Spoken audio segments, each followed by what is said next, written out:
అనుకుంటున్నారు గారు? మీకు పోలీసులు 2 సార్లు నోటీసులు ఇచ్చారు, రెండు సార్లు 19th and 25th. ఆ 2 సార్లు ఇచ్చిన తర్వాత అసలు మీకు వెళ్ళే ఉద్దేశం ఉందా లేదా? పోలీసుల క్వశ్చన్స్కి ఆన్సర్ ఇచ్చే ఉద్దేశం ఉందా? అంటే ఎప్పుడు వెళ్ళి క్వశ్చన్కి ఆన్సర్ ఇస్తారు? నేను క్లియర్గా మెన్షన్ చేశాను, నాకు పెండింగ్ వర్క్ 2 weeks తర్వాత వరకు టైం ఇమ్మన్నా.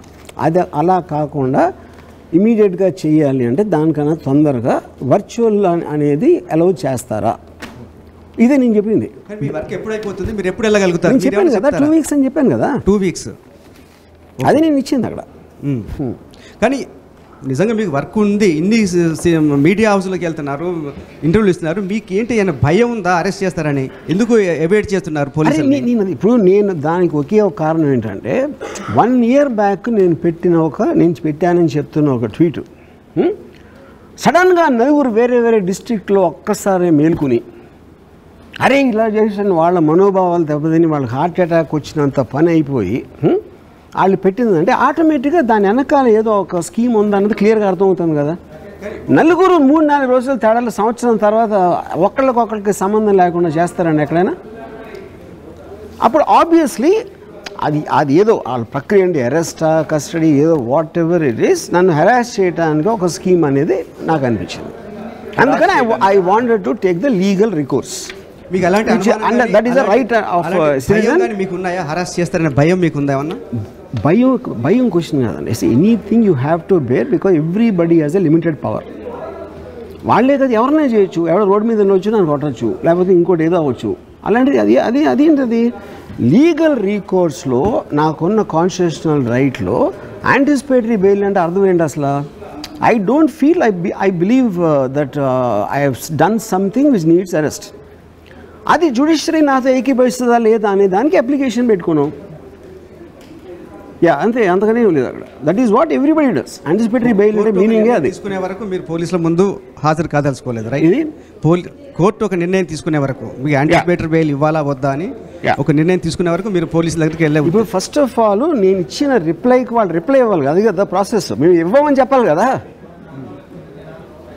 అని నేను చెప్తున్నా. ఇప్పుడు నేను ఇంకోటి ఏంటంటే, నేను ఏదో మర్డర్ చేశానా, రేప్ చేశానా, ఏదో 1 year బ్యాక్ పెట్టిన ట్వీట్కి మీరు అంత ఓవర్ ఎంథ్యూజియాజంతో హుటాహుటిన వచ్చేసి ఇంకండి ప్రకాశం జిల్లా ఇంకా క్రైమ్స్ లేవా, ఏమి లేవా, ఏంటి అసలు అది? యూనో, సో బేసిక్గా I'm always willing to surrender before any institution by the government institution. ఇక్కడ నేను రిప్లై అడగడానికి ఇప్పుడు చాలామంది టైం అడుగుతారు. అరవింద్ కేజ్రీవాల్ 9 సార్లు అడిగారు రావడానికి, అప్పుడు ఆయన రాలేదు ఫైనల్గా.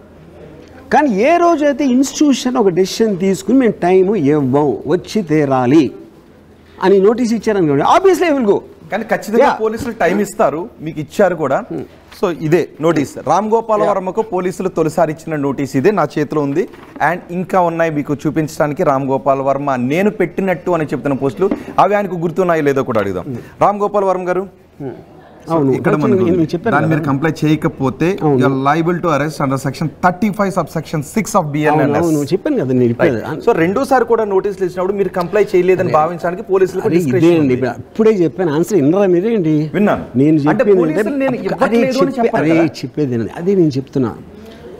ఒక్కొక్కసారి 5 సార్లు 10 సార్లు ఇస్తారు నోటీస్. ఎక్స్టెన్షన్ ఆఫ్ టైం అనేది మోస్ట్ కామన్ థింగ్. అంటే ఈ మధ్యన జరిగినట్లు మోస్ట్ పాపులర్ కేసు నాకు తెలిసింది కేజ్రీవాల్ 9 సార్లు అడిగారని రిప్లై, ఇది నోటీస్గా వాళ్ళు ఇచ్చిన టైంకి.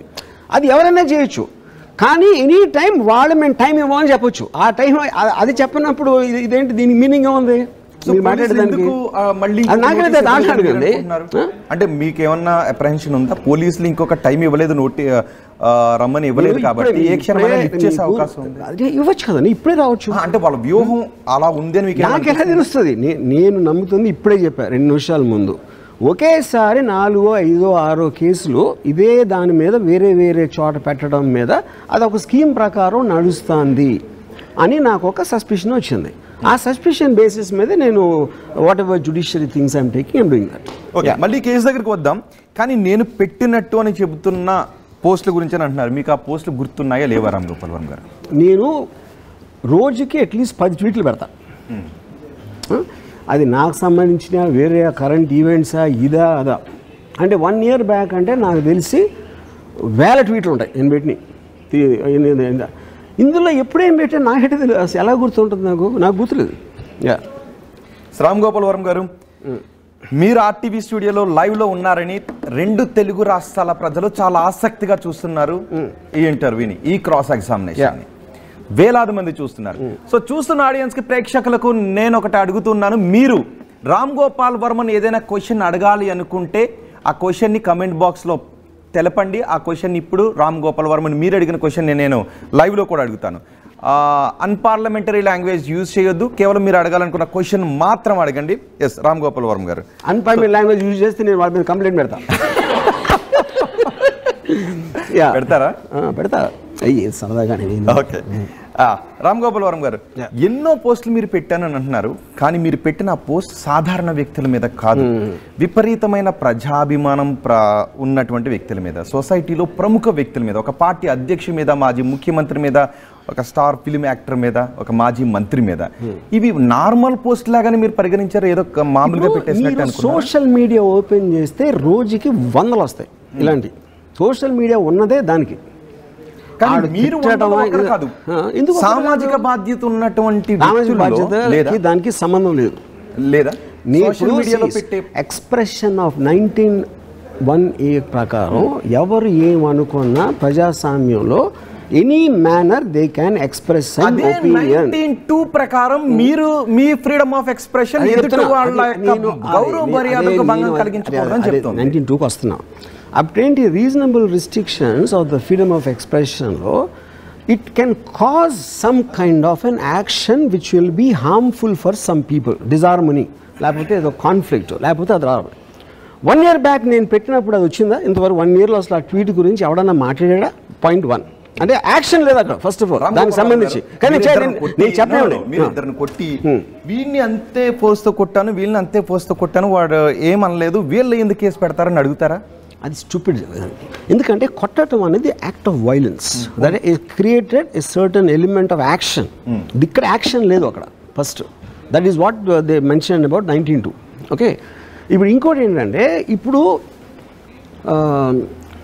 వాళ్ళని వదిలేను ఒకసారి.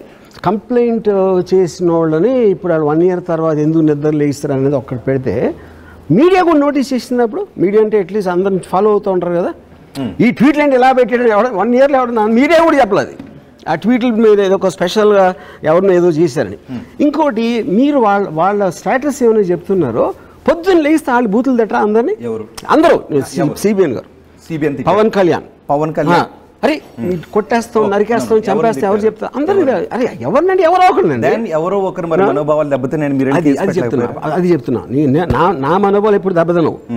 నేను చెప్పేది ఒక మనిషిని అన్నారు, డిఫమేషన్ అనేది వాళ్ళు చేయొచ్చు. సంబంధం లేని 3rd person ఎట్లా చేస్తాడు?